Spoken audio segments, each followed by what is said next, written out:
Pour ne rater aucune de nos vidéos, n'oubliez pas de vous abonner et d'activer la cloche. Et si la sélection des candidats aux législatives 2025 n'était pas aussi transparente qu'on veut nous le faire croire?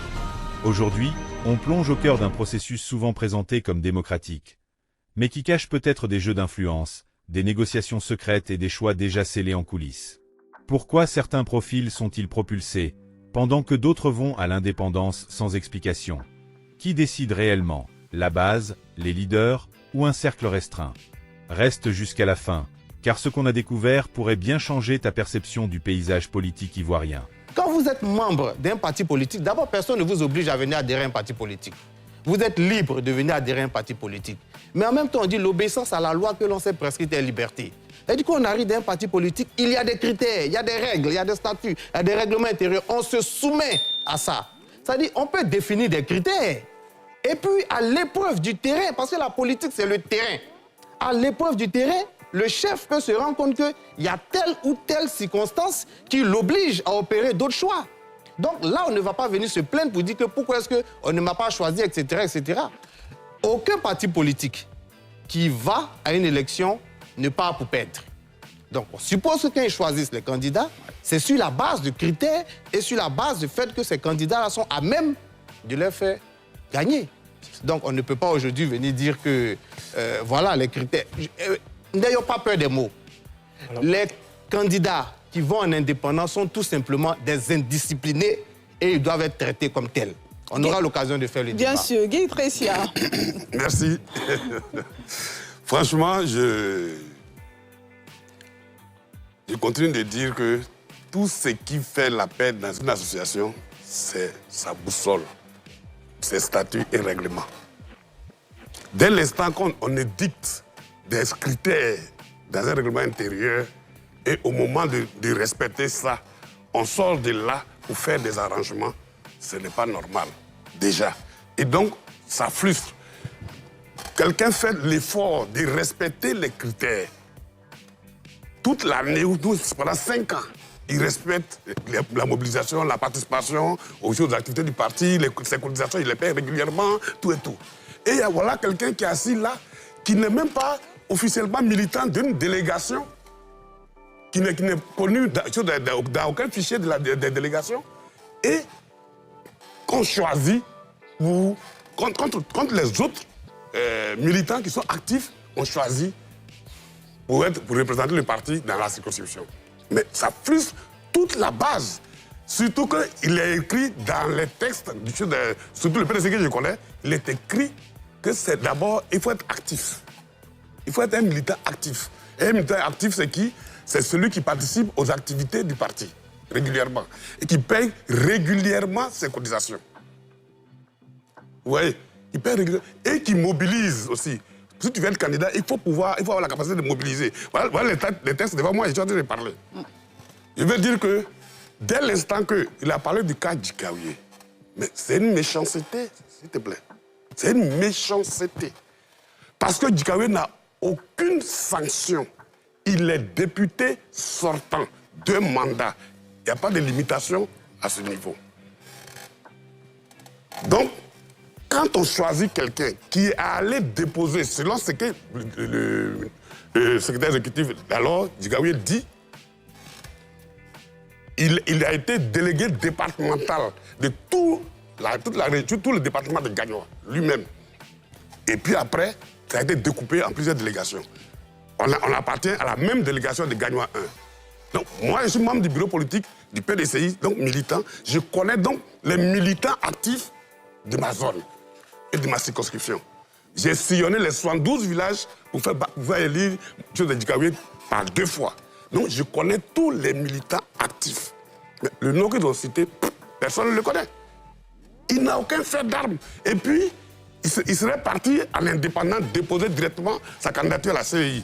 Mais quand je dis que c'est une méchanceté, c'est parce que personne d'autre, personne ne peut affronter Djikaoué au sein du PDCI à Gagnoa. D'accord. Sans forcément cristalliser le débat sur ce cas. Je reviendrai à vous, docteur Christian Adjelou.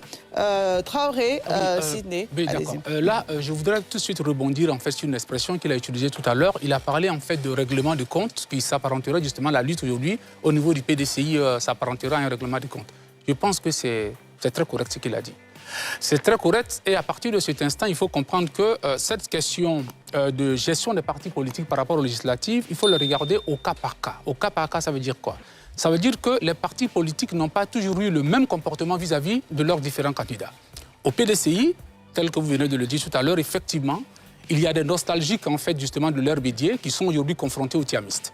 Et ce qui fait qu'il y a une sorte, vous me passerez l'expression, de purge à ce niveau-là, où pas mal justement de personnalités qui étaient très proches de Bédier se trouvent aujourd'hui en train d'être exclues par rapport justement à ces législatives-là. Mais ce n'est pas du tout le cas au RHDP. Jusqu'à preuve du contraire. Vous êtes certain? Ah oui. Vous en êtes certain? Au RHDP, ce n'est pas du tout le cas en termes justement de règlement des comptes. Et donc je me dis, la question Il y a des mérite... candidats du RHDP qui sont allés en indépendant. Mais ce n'est pas un règlement de compte selon vous? Non, pas du tout un règlement de compte dans la mesure où ce n'est pas justement le parti lui-même en fait, qui actionne justement ce qui leur arrive. Et là, nous aurons l'occasion tout à l'heure de l'aborder avec plus de sérénité. OK. Abou Diomondé nous appelle de San Pedro. Bonsoir. Bonsoir. On vous écoute pour votre intervention. Vous estimez que lorsque le parti décide, les candidats, les membres, sinon les militants, doivent s'aligner. C'est bien cela? Effectivement, effectivement. Mais comme on a un passé tellement récent, voilà, c'était pour Dr Adjelou. Je voulais lui dire parce que j'apprécie tellement la manière dont il insiste sur lorsqu'un parti politique désigne un candidat, il faudrait que ce candidat-là ait roue libre. Mais comme j'ai dit tout à l'heure, d'un passé récent tout à l'heure, on a vu au présidentiel, il y a le PDCI qui a choisi à l'unanimité son candidat. Le PPACI pareil. Mais c'est les mêmes Adjelou là qui passaient sur le plateau pour parler des soi-disant indépendants, je ne sais pas comment les qualifier. Hein? Parce que des partis politiques, quand on voit une élection, c'est pour gagner, comme il a dit. C'est pour gagner. Aujourd'hui, on a l'exemple du RHDP. On a pris des candidats, par exemple, au nord, que, bon, l'histoire même d'Ahmed Bakayoko, perd à son âme. De Séguéla, il a été maire à Bobo. Il a été maire à Bobo. Donc aujourd'hui, quand un parti politique désigne un candidat, il faut vraiment qu'on puisse s'aligner sur ces candidats-là. Pour ne pas qu'on dise demain, non, il y a des indépendants, il y a... C'est qu'on va en élection, c'est pas pour accompagner. Ou bien c'est pas pour faire la marionnette. Maintenant, revenir sur le cas de Tikawe, sur ce que l'autre a dit. Tikawe, c'est pas une méchanceté. Un parti politique, il n'y a pas d'émotion. M. Tikawe, à un moment, pendant une élection, selon moi, M. Tikawe devait sortir pour taire toutes ces rumeurs qui tournaient autour. Mais il n'a pas fait. C'est un parti politique, tu es avec moi, mais tu n'es pas avec moi. Ce sont juste les conséquences. Donc, il n'y a pas de méchanceté ou pas. Un monsieur comme Tikawe qui a eu les rênes du PDCI, quand on est dans un parti politique, comme ce que Feu Ahmed Bakayoko disait, c'est la majorité qui l'emporte. La majorité qui l'emporte. Voilà. Il y a des gens qui veulent être candidats, mais quand que le parti désigne, je pense qu'il faut de façon sage s'aligner pour ne pas créer tout ce tohu-bohu là. Aujourd'hui, des gens ont fait des publicités pour des indépendants. On a vu à la présidentielle ce qui s'est passé. Non, ils sont forts, on a vu ce qui s'est passé. D'accord. On a vu ce qui s'est passé. Mais... Donc, c'est pour revenir sur ça. Je suis content que M. Adjelou dit aujourd'hui que quand on choisit des candidats, on doit les respecter. Vraiment, je suis content. S'ils avaient respecté le choix des autres au départ, je pense qu'on n'avait pas assisté à tous ces bruits-là. Abou Diomandé, merci pour votre appel et votre participation à cette émission et surtout merci d'avoir rectifié vers la fin de votre intervention en parlant de M. Adjelou parce que les Adjelou, ce n'était pas très respectueux. J'aimerais rappeler aussi aux téléspectateurs, lorsque vous nous appelez dans cette émission pour donner votre avis, soyez respectueux des personnes que nous invitons sur ce plateau. Dr Adjelou, réaction par rapport à ce qu'il a dit. Ensuite, je vais donner la parole à Dr Fonmoké. Je ne vais pas réagir à ce qu'il a dit, c'est son point de vue. Je respecte son point de vue, même si je ne partage pas ce point de vue-là. Maintenant, ce que j'aimerais dire, dans le choix, moi si je suis chef du parti politique, dans mon choix, je regarde. Est-ce que tel ou tel candidat peut me faire gagner? OK. Hier, peut-être que tu m'as fait gagner. Mais est-ce que la réalité d'hier est la réalité d'aujourd'hui? Peut-être qu'aujourd'hui, tu ne peux pas me faire gagner. Donc, il y a une mise à jour? Il y a une mise à jour, absolument. Comme dans toute société humaine, dans toute organisation, il y a toujours une mise à jour qui se fait. Maintenant, au Parlement, par exemple, il y a des députés qui font très bien leur travail. Il y a des députés qui font très bien leur travail. Et quand on constate que, par exemple, des hommes politiques ou des hommes d'affaires, mais vous êtes devenus homme politique, vous occupez aujourd'hui des postes de responsabilité parce que c'est le parti qui vous a fait. Sans le parti, vous n'êtes rien. Vous adhérez au parti. Le parti vous confie des postes de responsabilité. Vous devenez fort. Et vous voulez maintenant vous asseoir sur le parti. Ça ne marche pas.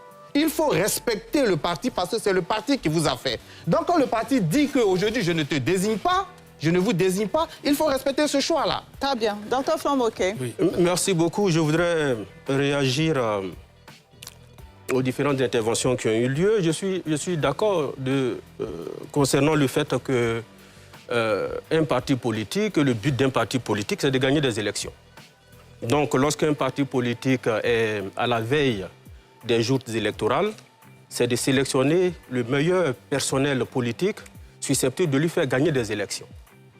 Mais la question aussi ne se pose pas en termes de connaissance absolue du travail parlementaire, parce que le parlementaire qui était en fonction jusqu'à maintenant et qui est remplacé pour la compétition de décembre, eh bien, a certainement des connaissances du travail parlementaire. Simplement parce qu'il y a séjourné peut-être pendant au moins une mandature, donc 5 ans, donc il a une certaine expérience du travail parlementaire. Donc je pense qu'il ne faudrait pas forcément rattacher le choix des directions des partis politiques à la méconnaissance de ceux qui sont remplacés par des nouveaux. Ce serait, de mon point de vue, peut-être insuffisant. Peut-être qu'il faut revoir ça. Mais en tout cas, un parti politique choisit les personnes, les meilleurs chevaux qui puissent lui faire gagner la compétition.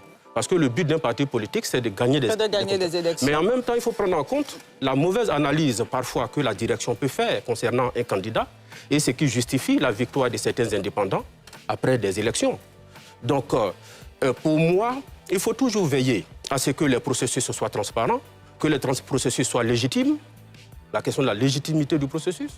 Et troisièmement, il faut faire en sorte qu'il y ait une sorte d'adéquation entre la popularité de celui qu'on choisit au détriment de l'autre.